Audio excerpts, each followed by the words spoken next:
Hello.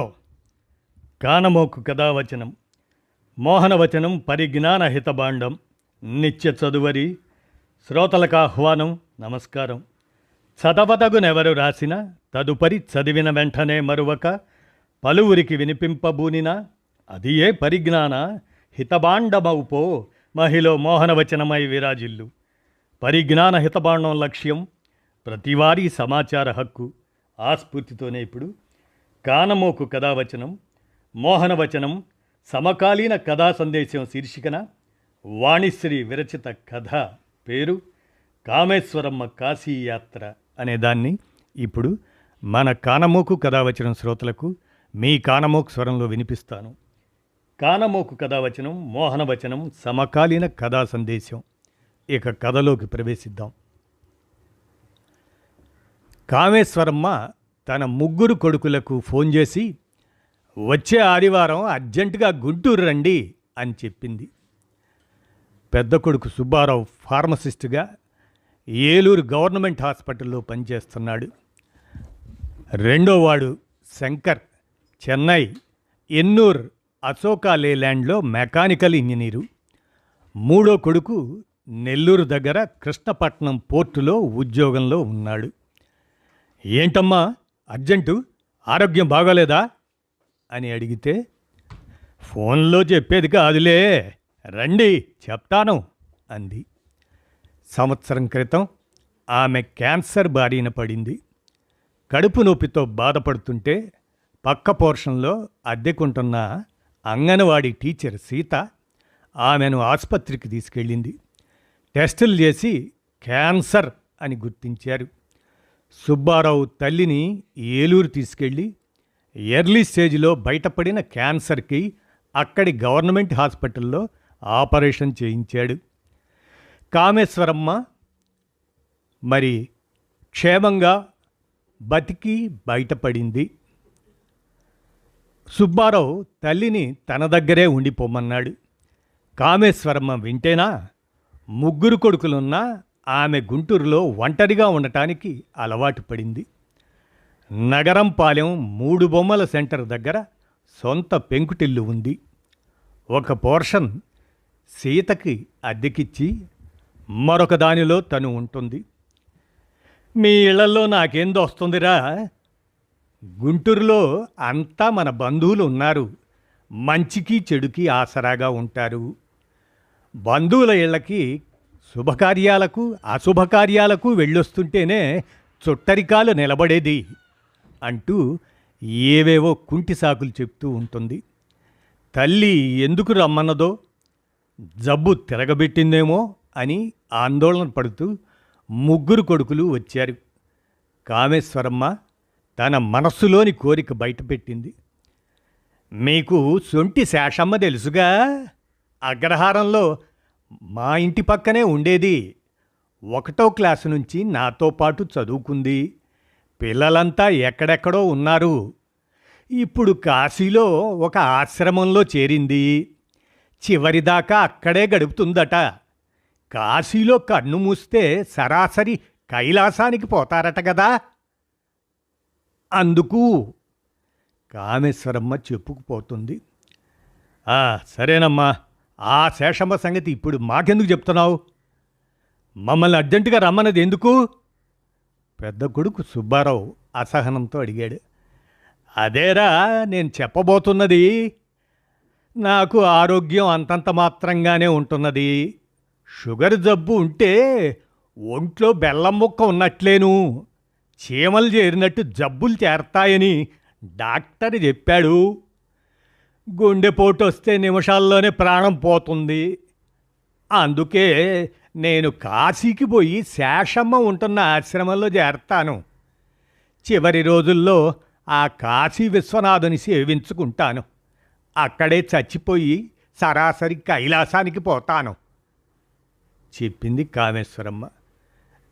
ఎంతో శుభవార్త విన్నట్టు మురిసిపోయారు ముగ్గురు కొడుకులు. సరేనమ్మా, నీకు ఎట్లా సంతోషంగా ఉంటుందో అట్లాగే చెయ్యి. ముక్తకంఠంతో ముగ్గురు కొడుకులు ఆ విధంగా అనేసరికి ఆవిడ వాళ్ళ ముఖాలు సంతోషంతో వెలిగిపోయాయి. తల్లికి కాశీకి పోయి అక్కడే చచ్చిపోవాలని కోరుకుంటూ ఉంటే అంతకంటే ఏం కావాలి? నగరంపాలెం సెంటర్లో ఉన్న ఇల్లు పెంకుటిల్లు తల్లి పేరుతో ఉంది. ఆ పెంకుటిల్లు పాతబడింది. దానికేం విలువ లేదు, కానీ 200 గజాల స్థలానికి వాల్యూ ఉంది. హాట్ కేకులా అమ్ముడుపోతుంది. ఇంతకాలం ఆ ఇల్లు అమ్మేద్దాం, మా దగ్గరకు వచ్చి ఉండు అంటే ససేమిరా అంటుంది. ఇప్పుడు ఇక తల్లి కాశీకి పోతే ఇల్లు అమ్మేసి ఆ డబ్బు ముగ్గురు పంచుకోవచ్చు. కాశీలో ఆశ్రమానికి నెల నెలా డబ్బు కట్టాలి కదా. ఇంకా నాకు మందు మాకులకు డబ్బు అవసరం ఉంటుంది. కాశీలో ఉంటున్నందుకు ఆ విశ్వేశ్వరుడికి పూజలు, పురస్కారాలు, కళ్యాణాలు వగైరా చేయిస్తేనే కదా పుణ్యం దక్కేది. మీరు ముగ్గురు నెల నెల తలా 10,000 నా బ్యాంక్ అకౌంట్లో వేస్తూ ఉండండి. ఫోన్లో ఇంత వివరంగా చెప్పటం కుదరదు, అందుకే మిమ్మల్ని రమ్మన్నాను. అదిరిపడ్డారు ముగ్గురు కొడుకులు. పక్కకి పోయి గుసగుసలాడుకున్నారు. ఈవిడ కాశీకి పోయి ఎంతకాలం ఉంటుందో ఆ దేవుడికే తెలియాలి. అంతకాలం డబ్బు పంపాలా? ఇదేం ఫిట్టింగు?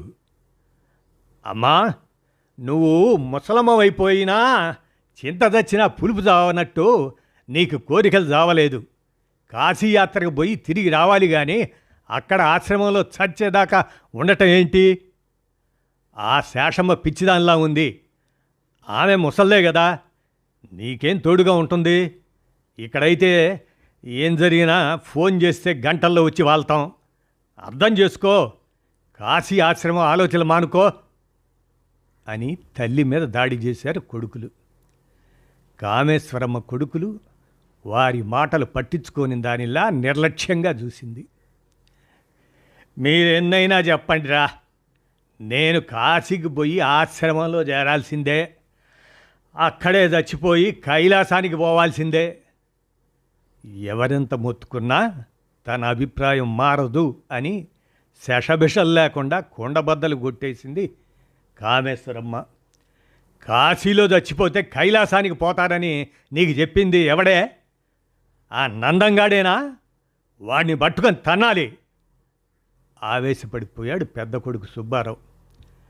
నందం రామశాస్త్రి సుబ్బారావుకి చిన్ననాటి స్నేహితుడు. అతను తండ్రి నుంచి వారసత్వంగా వచ్చిన పౌరోహిత్యం చేస్తున్నాడు. రామశాస్త్రి నగరంపాలెం వచ్చినప్పుడల్లా కామేశ్వరమ్మ ఇంటికి వచ్చి పలకరించి యోగక్షేమాలు కనుక్కుంటూ ఉంటాడని, పళ్ళు పలహారాలు ఇస్తుంటాడని మురిసిపోతూ చెప్తూ ఉంటుంది. అతడే తల్లికి ఇదంతా నూరిపోసి ఉంటాడని సుబ్బారావు అనుమానం. నాకు ఒకరు చెప్పేదేంటిరా, టీవీల్లో స్వాములు రోజు ప్రవచనాలు చెప్తూ ఉంటేను వాళ్ళంతా తెలివి తక్కువ దద్దమ్మలా. మీకు నమ్మకాలు లేకపోతే పోయినాయి, నా నమ్మకం నాది. ఇప్పుడే కదరా అన్నారు, నీకు ఏది సంతోషం కలిగిస్తే అది చెయ్యమని. జీవిత చరమాంకం కాశీలో గడపటం, అక్కడే శివైక్యం చెందటం కంటే సంతోషం ఇంకేముంటుందిరా? డబ్బులు పంపమని అడిగానని ప్లేటు మీద ఇస్తున్నారు, ఉక్రోషంతో అంది కామేశ్వరమ్మ. కథ అడ్డం తిరిగింది. తాము ఎంత చెప్పినా తల్లి కాశీయాత్ర మానుకోదనే విషయం వాళ్ల బుర్రలకెక్కింది. అమ్మా, నీకు సంవత్సరాల తరబడి నెల నెల 15,000 డబ్బు పంపడం మా వల్ల కాదు. ఇంటి అద్దెలు, కరెంటు ఛార్జీలు, పిల్లల చదువులకు మాకొచ్చే జీతం బొటాబొటీగా సరిపోతుంది. పప్పులు, ఉప్పులు, నూనెలు, కూరగాయల రేట్లు ఆకాశాన్ని అంటున్నాయి. అయినా ఒక్కదానికి నెలకు 30,000 ఖర్చా? అదేమన్నా ఏసీ ఆశ్రమమా, 5 స్టార్ హోటలా? కాశీలో ఉచిత సత్రాలు చాలానే ఉంటాయి కదా, వాటిల్లో ఉండొచ్చుగా. తమ డెసిషన్ చెప్పారు కొడుకులు. కామేశ్వరమ్మకు అంతులేని కోపం ముంచుకొచ్చింది. ఇంత బతుకు బతికి చివరకు సత్రంలో ఉండమంటారా? వృద్ధాప్యంలో తల్లి కోరిక తీర్చలేని కృతజ్ఞులు. అనుకుంటూ ఆవేదన చెందింది. పోండిరా పోండి, మీ డబ్బులు నాకేం అవసరం లేదు. ఎట్లా జరగాల్సి ఉంటే అట్లా జరుగుతోంది. నేను ఈ ఇంట్లోనే చావాలని దేవుడు రాసిపెట్టాడేమో అని మండిపడింది. నవమాసాలు మోసి కనిపెంచిన తల్లి కోరికను తీర్చలేని దౌర్భాగ్యులైన కొడుకులు ఉండి ఏం ప్రయోజనం? కలియుగంలో కొడుకుల ప్రవర్తన ఇంతే కాబోలు అనుకుంది కామేశ్వరమ్మ. తల్లి కళ్ళు చెమ్మగిల్లడంతో కొంచెం కంగారు పడినా వెంటనే సర్దుకున్నారు కొడుకులు. తల్లికి ముసలితనంలో చాదస్తం పెరిగిపోయింది. తాము డబ్బు పంపడానికి ఒప్పుకోకపోతే ఇంకేం చేస్తుంది, చచ్చినట్టు ఇక్కడే ఉంటుంది అని డిసైడ్ అయ్యారు. అక్కడి నుంచి నెమ్మదిగా జారుకున్నారు. కానీ తల్లి ఏ విషయాన్నైనా చాలా సీరియస్గా తీసుకుంటుందని వాళ్లకు తెలియదు. కొంతకాలం తర్వాత కామేశ్వరమ్మ ఇల్లు ఖాళీ చేసింది. ఇంట్లో పాత సామాను బేదా బిక్కీలకు పంచిపెట్టింది. మంచం, కుర్చీలు, టీవీ వంటివి పక్క పోర్షన్లో అద్దెకుంటున్న సీత తీసుకుంది. ఆమె ఖాళీ చేసిన పోర్షన్ను పొగాక్ కంపెనీలో మేస్త్రిగా పనిచేస్తున్న పానకాలకు అద్దెకిచ్చింది. కాశీలో తనకు నెల నెల బ్యాంకు ఖాతాలో అద్దె డబ్బులు వేసేట్టు ఒప్పందం చేసుకుంది. బంధుమిత్రులందరి దగ్గర ఇదే చివరి చూపు అంటూ కన్నీళ్లు పెట్టుకొని వీడ్కోలు తీసుకుంది. ఆ విధంగా గుంటూరులో పుట్టి పెరిగిన కామేశ్వరమ్మ కథ మలుపు తిరిగి కాశీలో తేలింది. సొంటి శేషమ్మ ఉంటున్న ఆశ్రమంలో సెటిల్ అయిపోయింది. తల్లి కాశీయాత్రకు వెళ్ళిపోయిందన్న సంగతి కొడుకులకు తెలియదు. కొడుకుల మీద కోపంతో వెళ్ళేటప్పుడు చెప్పలేదు. తల్లి కాశీ చేరుకొని ఆశ్రమంలో సెటిల్ అయిందన్న చేదు నిజం కొడుకులకు తర్వాత తెలిసింది. అది కామేశ్వరమ్మ ద్వారానే. కాశీకి వెళ్ళిపోయానురా, ఆశ్రమంలో చేరాను. నేను చనిపోయాక ఆశ్రమం వాళ్ళు మీకు ఫోన్ చేసి చెప్తారు, వచ్చి తల కొరివి పెట్టండి ఫోన్ చేసి చెప్పింది. ముగ్గురు కొడుకులు పెద్ద షాక్ తిన్నారు. తర్వాత తేరుకున్నారు. డబ్బు పంపాల్సిన బాధ తప్పినందుకు సంతోషించారు. ఏదో సాదాసీదా ఆశ్రమంలో చేరి ఉంటుంది, గుంటూరులో ఉన్న ఇంటి అద్దెలతో మెయింటైన్ చేసుకుంటూ ఉంటుంది అని సంతృప్తి చెందారు.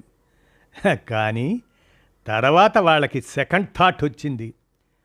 తల్లి ఎటు గుంటూరింట్లో ఉండటం లేదు, ఆ ఇల్లు అమ్మేస్తే లక్షల్లో డబ్బు వస్తుంది కాబట్టి ఆమె అడిగినట్లుగా నెలకి 30,000 పంపినా నష్టమే ఉండదు అని ఆలోచించారు. అమ్మా, ఇంటి కాగితాలు ఎక్కడ పెట్టావు? అద్దెకుంటున్న సీతగ్గాని ఇచ్చావా? పెద్ద కొడుకు సుబ్బారావు అడిగాడు. ఎందుకురా ఇప్పుడు ఇంటి కాగితాల సంగతి ప్రశ్నించింది కామేశ్వరమ్మ. నువ్వు ఇక గుంటూరు రావు కదా, ఇల్లు అమ్మేద్దామమ్మా. కామేశ్వరమ్మ మండిపడింది. ఆ ఇంటిని నేను బతికున్నంత వరకు అమ్మే పని లేదు. నాకు ఆ ఇల్లే ఆధారం. నేను చచ్చిపోయాక అమ్ముకోండి, అప్పుడు కాగితాలు మీకు వచ్చే ఏర్పాటు చేశాను అంది. తల్లి చెప్పింది అర్థం కాలేదు కొడుకులకు. ఆమె చచ్చిపోయాక ఇంటి కాగితాలు తమ దగ్గరికి ఎక్కడి నుంచి వస్తాయి అని తలలు బాదుకున్నారు. బాదం ఆకులు పండి నేల రాలినట్టు సంవత్సరాలు గడిచిపోయాయి. 7 సంవత్సరాలు కామేశ్వరమ్మ కాశీ విశ్వనాథుని సేవలో తరించింది. ఒకరోజు కాశీ ఆశ్రమం నుంచి ముగ్గురు కొడుకులకు ఫోన్ కాల్ వచ్చింది. మీ తల్లిగారైన కామేశ్వరమ్మ గారు శివైక్యం చెందారు. మీరు వెంటనే కాశీకి బయలుదేరి రండి. ఆమె భౌతిక కాయాన్ని హాస్పిటల్ మార్చురీలో భద్రపరిచాం అని. ముగ్గురు కొడుకులు కాశీకి వెళ్ళి తల్లికి అంత్యక్రియలు నిర్వహించారు. ఆశ్రమం వాళ్ళు కామేశ్వరమ్మ బ్యాంక్ పాస్బుక్ ఇచ్చారు. అందులో గుంటూరు స్టేట్ బ్యాంక్ నుంచి నెలలా ఆమె ఖాతాకు అక్షరాల 40,000 జమ అవుతున్నట్లు ఎంట్రీలు ఉన్నాయి. అంతా అయోమయంలో పడ్డారు. బ్యాంకు వాళ్ళు నెలకు 40,000 తల్లి అకౌంట్కి డబ్బు పంపడం ఏమిటి? గుంటూరు వెళ్ళి బ్యాంక్ మేనేజర్ని కలిశారు. కామేశ్వరమ్మ ఇంటిని తాకట్టు పెట్టింది. సీనియర్ సిటిజన్స్ కోసం ప్రవేశపెట్టిన రివర్స్ మార్ట్గేజ్ స్కీమ్ ద్వారా 50 లక్షల లోన్ తీసుకుంది. ఆ డబ్బు బ్యాంకులోనే ఫిక్స్డ్ డిపాజిట్ చేసింది. ఆ డిపాజిట్ మీద వడ్డీ నెల నెల ఆమె ఖాతాకు పంపుతున్నాం. ఇప్పుడు వారసులైన మీరు లోను వడ్డీ చెల్లించి ఇంటి డాక్యుమెంట్లు తీసుకోవచ్చు. లేకపోతే బ్యాంకు ఇంటిని వేలం వేసి డబ్బు రాబట్టుకుంటుంది. బాంబు పేల్చినట్టు విషయాన్ని బయటపెట్టాడు బ్యాంకు మేనేజర్. అతని మాటలతో అదిరిపడ్డారు ముగ్గురు కొడుకులు. బిక్క చచ్చిపోయి బిగుసుకుపోయారు. వాళ్ల ముఖాల్లో కత్తివేటుకి నెత్తురు చుక్క లేదు. పచ్చి వెలక్కాయ తిన్నట్టు గొంతులు పట్టేశాయి. నోట మాట రావటం లేదు ఎవరికి. Oh my god! దేవుడిని తలుచుకున్నారు. అప్పుడు ఇదండి కథ. కామేశ్వరమ్మ కాశీ యాత్ర అనే ఈ కథను వాణిశ్రీ రచించి అందజేయగా, కానమోకు కథావచనం, మోహనవచనం, సమకాలీన కథా సందేశం శీర్షికన మన కానమోకు కథావచనం శ్రోతలకు మీ కానమోకు స్వరంలో వినిపించాను. విన్నారుగా? ధన్యవాదాలు.